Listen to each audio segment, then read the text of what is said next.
তো বন্ধুরা, মিঠিঝরা সিরিয়ালের নতুন আপডেট নিয়ে আবারও তোমাদের সামনে পৌঁছে গেছি। সূর্য নীলুকে ভালোবেসে কাছে ডাকে আর বলতে থাকে, নীলু, আমরা এতদিন পর এই দিনটাকে মনে রাখার জন্য সেলিব্রেট করব এইটা খেয়ে। তখনই নীলু বলল, আমি কি এইগুলো খাই? সূর্য বলল, আমিও কি খাই, তবুও আমরা আজকের এটা খাবো। সূর্য গ্লাসে আগে থেকেই নেশার ওষুধ মিশিয়ে দিয়ে নীলুর কাছে নিয়ে আসে। নীলু আন্দাজই করতে পারেনি, নীলু ওটা খেয়ে ফেলে। খেয়ে নেশা করে মাতলামি শুরু করে। তারপর সূর্য বলতে থাকে, আজকের আমার দুজনের যত গোপন কথা আছে সবকিছু দুজনকে শেয়ার করব। মানে নীলু বলে, কি জানতে চাও বলো না। সূর্য তখন বলে, আমাকে ক্ষমা করেছো তো? নীলু বলে, হ্যাঁ, কিন্তু তুমি সেদিন আমার সঙ্গে এই ব্যবহার কেন করেছিলে? সূর্য তখন বলে, আমি ভুল করেছিলাম, আমাকে ক্ষমা করে দাও। এরপর দেখা যায় সূর্য একটু একটু করে ভালোবাসার কথা বলে নীলুকে বলতে থাকে, তুমি ওই দিন ঘুমের ওষুধ খেয়েছিলে শুধুমাত্র রায়ের বিয়েটাকে নষ্ট করার জন্য, তাই না নীলু? আমি কিন্তু খুব খুশি হয়েছি। আমি কিন্তু চাই না রায় এই বিয়েতে সুখী হোক। আর আমি কিন্তু তলে তলে রায়ের সঙ্গে সম্পর্ক রেখেছিলাম, কিন্তু রায়কে ভালোবেসে নয়, রায় আর অনির্বাণের বিয়েটা ভাঙার জন্য। তোমাকে সব কথা আমি বিশ্বাস করে বলছি, তুমি কিন্তু এইসব কথা কাউকে বলো না নীলু। আমার বিয়ের আগে আরও একটা ভালোবাসা ছিল, তাই তার বরকে আমি সবকিছু বলে দিয়েছিলাম। তখনই নীলু বলে, তাই? তখনই নীলুকে বলতে থাকে, ওই ছবিগুলো কে পাঠাতে পারে বলো তো? তখনই নীলু বলে, আমি জানি না। তখনই সূর্য বলে, যে এই কাজটা করেছে আমি কিন্তু তাকে একবার জড়িয়ে ধরতে চাই, তাকে বলতে চাই আমি যে কাজটা পারিনি সে কিন্তু সেটা করে দিয়েছে, আমি কিন্তু খুব খুশি হয়েছি। তখনই নীলু বলে, তাহলে তো আমাকেই জড়িয়ে ধরতে হবে। তখন সূর্য বলে, তাহলে তুমি কি এই কাজটা করেছো? তখনই নীলু বলে, হ্যাঁ, আমিই এই কাজ করেছি। আজকের আবারও তোমার কাছে আমি ধরা পড়ে গেলাম। এই কথা বলে নীলু সূর্যকে জড়িয়ে ধরে। তখনই সূর্য মনে মনে ভাবতে থাকে, আমি কিন্তু সব কথা তোমার জানার জন্য এই অভিনয়টা করছি। অন্যদিকে দেখা যায় যে অনির্বাণের মা অনির্বাণকে না জানিয়ে ডিভোর্সের চিঠি পাঠিয়ে দেয় রায়ের কাছে। রায় যখন অফিসে বেরোবে তখনই একজন এসে বলতে থাকে, তুমি কি রায়পূর্ণা মুখার্জি? তখনই রায় বলে, হ্যাঁ। তখনই রায়ের হাতে ওই চিঠিটা দেয় আর রায়ের মা জিজ্ঞেস করে, এটা কি চাকরির চিঠি? তখনই রায় বলতে থাকে, না, এটা চাকরির চিঠি নয়, এটা অনির্বাণ সেন ডিভোর্সের চিঠি পাঠিয়েছে। এই কথা শুনে বাড়ির সবাই অবাক হয়ে যায় আর খুবই দুঃখ পায়। তো বন্ধুরা, তোমাদের কি মনে হচ্ছে, রায় আর অনির্বাণের ডিভোর্সের আগে কি সবকিছু জানতে পারবে, না রায় আর অনির্বাণের ডিভোর্সটা হয়ে যাওয়ার পর? তো এই ছিল মিঠিঝরা ধারাবাহিকের নতুন আপডেট। এই ধরনের নিত্য নতুন আপডেটগুলো পেতে আমার ভিডিওর সঙ্গে থাকো। আর প্রত্যেক দিন এই মিঠিঝরা গল্পের সঙ্গে সঙ্গে আমি প্রতিদিনই আমার ডেইলি লাইফস্টাইল ব্লগ শেয়ার করি। তো প্লিজ বন্ধুরা, আমার ব্লগগুলো দেখে আমার পাশে থাকবে। তো চলো এখন আমার ব্লগ ভিডিওর সঙ্গে কি করি না করি দেখতে থাকো।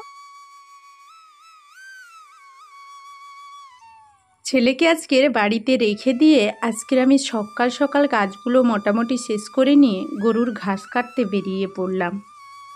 মর্নিং বন্ধুরা, শুভ সকাল। কিরণ ফ্যামিলিতে সকলকে স্বাগতম। আশা করি তোমরা সবাই আমার রাধা মাধবের আশীর্বাদে খুব ভালো আছো। তোমাদের ভালোবাসায় রাধা গোবিন্দের আশীর্বাদে আমি তো খুব ভালো আছি। তো সকালবেলা দেখেই ছিলে আমি চলে গিয়েছিলাম ঘাস কাটতে, আর ঘাস কেটে অলরেডি চলে এসেছি, তাড়াহুড়ো করেই চলে এসেছি। বলতে বড় মেয়ে তো বাড়িতেই থাকে না, ও টিউশনে চলে যায়, আর ছোটদের ভরসায় কিরণকে রেখে গেছি। এই জন্য তাড়াতাড়ি গেছি আর তাড়াতাড়ি চলে এসেছি। এসেই স্নান করে নিয়েছি। পেছনে দেখো কিরণদের কিরকম, ওরা যে কোথায় সকাল আমি যখন বাড়িতে আসি তখন ওদেরকে কাউকেই দেখতে পাইনি হাতে। ওইগুলো এই বলতেই হয় আর কি, একটা বার যদি সুযোগ পায় ঠিক বাজারের উপরে ছুটে চলে যাবে। ওগুলো কি দেখি। তো আজকের এইগুলো নিয়ে এসছে, বলছে কিনা করে দাও। সবাই চলে এসছে, 4 জনের 4টে, একটা করে সবার, তাই তো? কে কিনে দিয়েছে? বাবা। বাবা কোথায় গেছে? আর দোকানে চাবি? আচ্ছা, দোকানটা তাহলে খুলতে হবে। চাবি কার হাতে দিয়ে গেছে? তাহলে তুই দোকান খুলবি, যা। কি না কিরণ খুলবি না কি রে?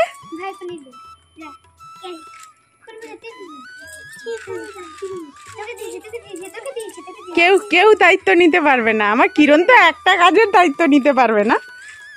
আরো একটা কি খাচ্ছে কিরণ? হাতে কি ওটা? ওরে বাস। আর একটা কথা বলি, চিনি তো আমাদের বাড়িতে চিনিই থাকে না, কারণ কিরণ সব সময় কৌটো খুলে চুরি করে খেয়ে নেয়। চিনি চোর কি?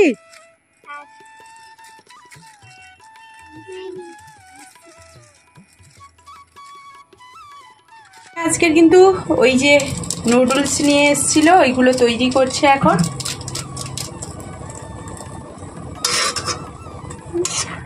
দুটো ডিম দোকানে আছে, আমি ওদের জন্য পাঠিয়ে দিচ্ছি। তো ভুল বললাম, আজকে তো বৃহস্পতিবার, ডিম হবে না, তাই ওরা এইগুলোই খাবে। আর এইদিকে দেখো দুধটাও গরম হয়ে গেছে, তো এখন ভাতটা বসিয়ে দেবো। এখন এই যে দোকানে চলে এসেছিলাম, আর দোকান থেকে আবারও বাড়ির দিকে চলে যাচ্ছি। কারণটা কি, মানে ভীষণ খিদে পেয়ে গেছে। তো খিদে পেয়ে গেছে, না খেয়েই দোকানে চলে এসেছিলাম। মানে আমি তো ঘাস কাটতে গিয়েছিলাম, সকালে দেখেছিলে তো। ওইখান দিয়ে কি করেছি, মানে এসে স্নান করে বাড়ির কাজ করে দোকান খুলতে দেরি হয়ে যাচ্ছে বলে চলে এসেছিলাম না খেয়ে। তো এখন খিদে লেগে গেছে, আর ওইদিকে মেয়েরাও স্কুলে যাবে, তাই ভাবলাম কি মানে যাই ওইদিকে কি করছে মেয়েরা। আর মেয়েরা তো ওই ম্যাগি বানাচ্ছিল, দেখেছিলে তো, ওরা ওইগুলো খাবে। তো যাই হোক, এখন এই জন্য বাড়ির দিকে একটু যাচ্ছি, আর মেয়েদেরকে বলবো। আর এইদিকে গরুর দুধটাও দোয়ানো বাকি আছে, তো দুধটা দোয়াতে হবে। যাই হোক, ওই যে দোকান, মানে ঢালাই রাস্তার শেষে দোকান, আর এইদিকে ঢালাই রাস্তার শেষে আমার বাড়ি। তো যাই হোক, বাড়িতে চলে এলাম, চলেই এসছি, মানে তোমাদের সঙ্গে কথা বলতে বলতে বাড়িতে চলে এলাম। মানে কতটা রাস্তা তো বুঝতেই পেরেছ। তো খিদে পেয়েছে এমন যে তোমাদের সঙ্গে কথা বলতে পারছি না। এই যে মেয়ে ওই এতে ম্যাগির জন্য কি করছে, আলু দুটো ভেজে নিচ্ছে। তো যাই হোক, দুটো ও ছোটোর মতনই কেটেছে। আর আলু খেতে হবে না, আলুর যে দাম হয়েছে, ওরে বাস। এখানে মেয়ে তো শশা কেটে নিচ্ছে, ওই চাউমিন বারবার বলছি না, ওটা ম্যাগি তৈরি করেছে। আর ওই ভাই কিরণ সাইডে দুষ্টুমি করছে, তো শশা কেটে নিচ্ছে, কাঁচা পেঁয়াজ, কাঁচা লঙ্কা, ওইগুলো কেটে ওরা খাবে। এই যে বাড়ির দিকে চলে যাচ্ছি, গিয়েই তো দেখলাম মেয়ে এত সব তৈরি করছে। আর ওদেরকে বললাম বাইরের দিকে বালতিটা বের করে আনতে, গরুর দুধটা দোয়াবো। আবার দোকানে চলে যাচ্ছি, দোকানটা খোলা আছে তো। তো ওই ম্যাগিতে হয়নি, আরও 2 প্যাকেট আমি দোকান খুলতেই ছোটো মেয়ে এসে আরও 2 প্যাকেট নিয়ে গেল। এত বলছে দিদি কিনে দিতে বলছে, আর দিদি বলছে না না মাগো আমি বলিনি। তো যাই হোক, ওরা খাবে ওইগুলো। আর এই যে দেখো, আমি এখন 2টো বিস্কুট নিয়ে চলে এসেছি, এত খিদে পেয়েছে, এই জন্য বিস্কুটটা খেয়ে জল খেয়ে তারপর দোকানে বসবো। এখন দেখো আমার বাড়িতে সব মা লক্ষ্মী আমার জন্য টাইমে খাবার নিয়ে চলে এসছে, খাবার তৈরি করে ওরাও খেয়ে নিয়েছে, আর আমার জন্যও নিয়ে এসছে। আর কি বলবো, ভীষণ খিদে পেয়েছে, হাতের কাছে খাবারটা পেয়ে মনে হচ্ছে যেন একসঙ্গে সবগুলো খেয়ে নেব। তো খেয়েই নিচ্ছি, আর তোমরা শুধু দূর থেকে দেখতে থাকো, তোমাদেরকে তো দিতে পারবো না, আর এইটুকু কজনই বা খাবো। তো যাই হোক, এখন কিন্তু বেরিয়ে পড়েছি, বিদ্যাপীঠ যাব। তো দুধটা দিয়ে আসি, কারণ দোকান থেকে এখন চলে এসেছি। আর বাড়িতে কেউ নেই বলে আজকে কিন্তু মানে কিরণকে কিন্তু তার দিদিদের সঙ্গে পাঠিয়ে দিয়েছি। তো ওকেও স্কুলে আনতে যেতে হবে, স্কুল থেকে ওকে নিয়ে এসে স্নান করাতে হবে, খাওয়াতে হবে। আমি কিন্তু এখন বিদ্যাপীঠে দুধটা দিয়ে আসি, দিয়েই মানে এই জন্য তাড়াহুড়ো করছি। তো যাই হোক চলো, তো এখন তো দুধ দিয়েই চলে এসেছি। এসে কিন্তু কিরণকে স্কুল থেকে নিয়ে এসে স্নান করিয়ে খাইয়ে ঘুম করিয়ে দিয়েছি, অনেকটাই বেলা হয়ে গেছে। গরুর খাবারটা বের করেছি, গরুকে খাইয়ে দিয়ে এসে তারপর কিন্তু আমি খাবো। খাওয়ার পর তো আর গরুর কাছে যেতে ইচ্ছে করে না। তো যাই হোক চলো, এখন গরুকে খাইয়ে দিয়ে আসি। আর এখন বিকেলবেলা, তো একটু চোখটা বুজিয়ে ওইখানে ঘুমিয়েছিলাম, আর হঠাৎই অ্যাজবেস্টারের উপরে এমনই লাফ দিয়ে মানে সব চলে এসছে, মানে এমন লাফ দিয়েছে। তো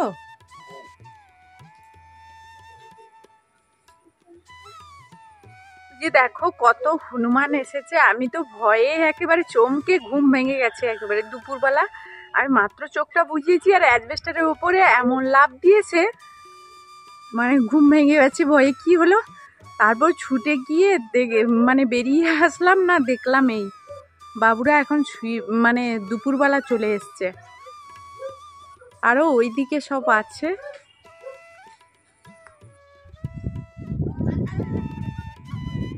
সবাই কীরকম বসে আছে লাইন দিয়ে,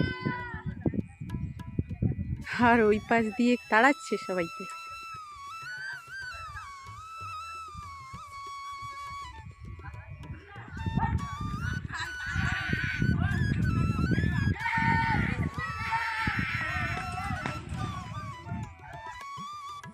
তো ভাগ্যিস আমি উঠে পড়েছিলাম, না হলে যে কি হতো সে বলতে পারবো না তোমাদের।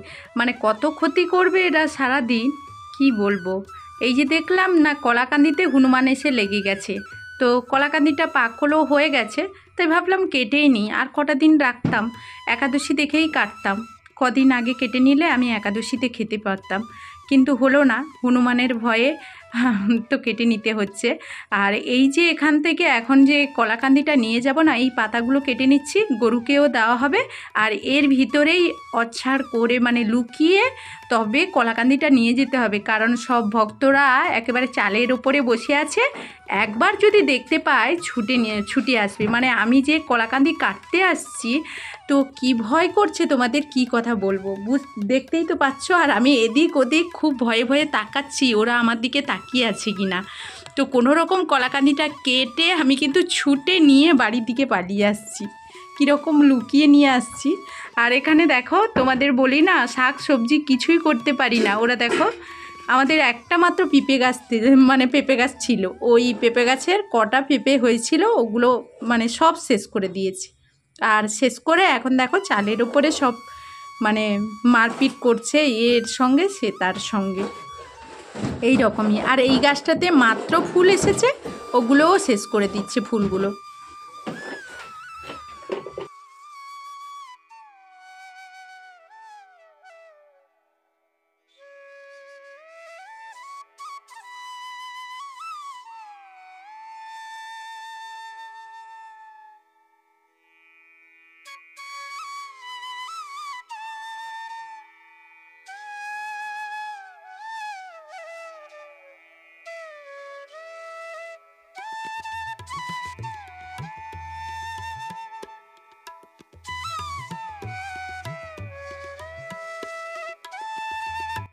তো তোমাদের তো বলেইছিলাম পেঁপে গাছে ওই কয়েকটা ফুলও ধরেছে, ওগুলোও খেয়ে নিচ্ছে, মানে কিচ্ছু ওদের জন্য রাখতে পারি না গো।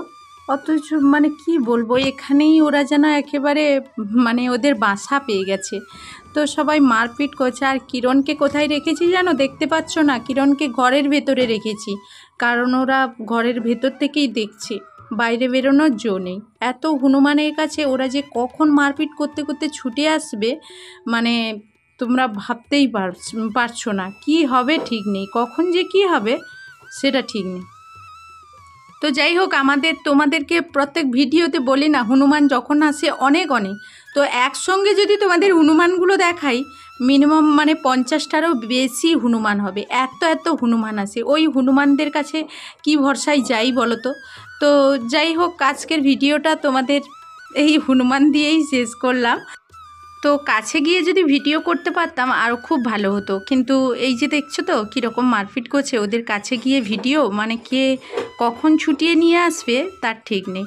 তো যাই হোক বন্ধুরা, ভিডিওটা এই পর্যন্ত, ফিরে আসবো আবার, তোমাদের সঙ্গে দেখা হয়ে যাবে খুব তাড়াতাড়ি নতুন একটা ভিডিওয়। তো ততক্ষণ সবাই সবার পরিবারকে নিয়ে ভালো থাকবে, সুস্থ থাকবে। তো এখনকার মতো এই ভিডিও থেকে বিদায় নিচ্ছি, সবাইকে টাটা।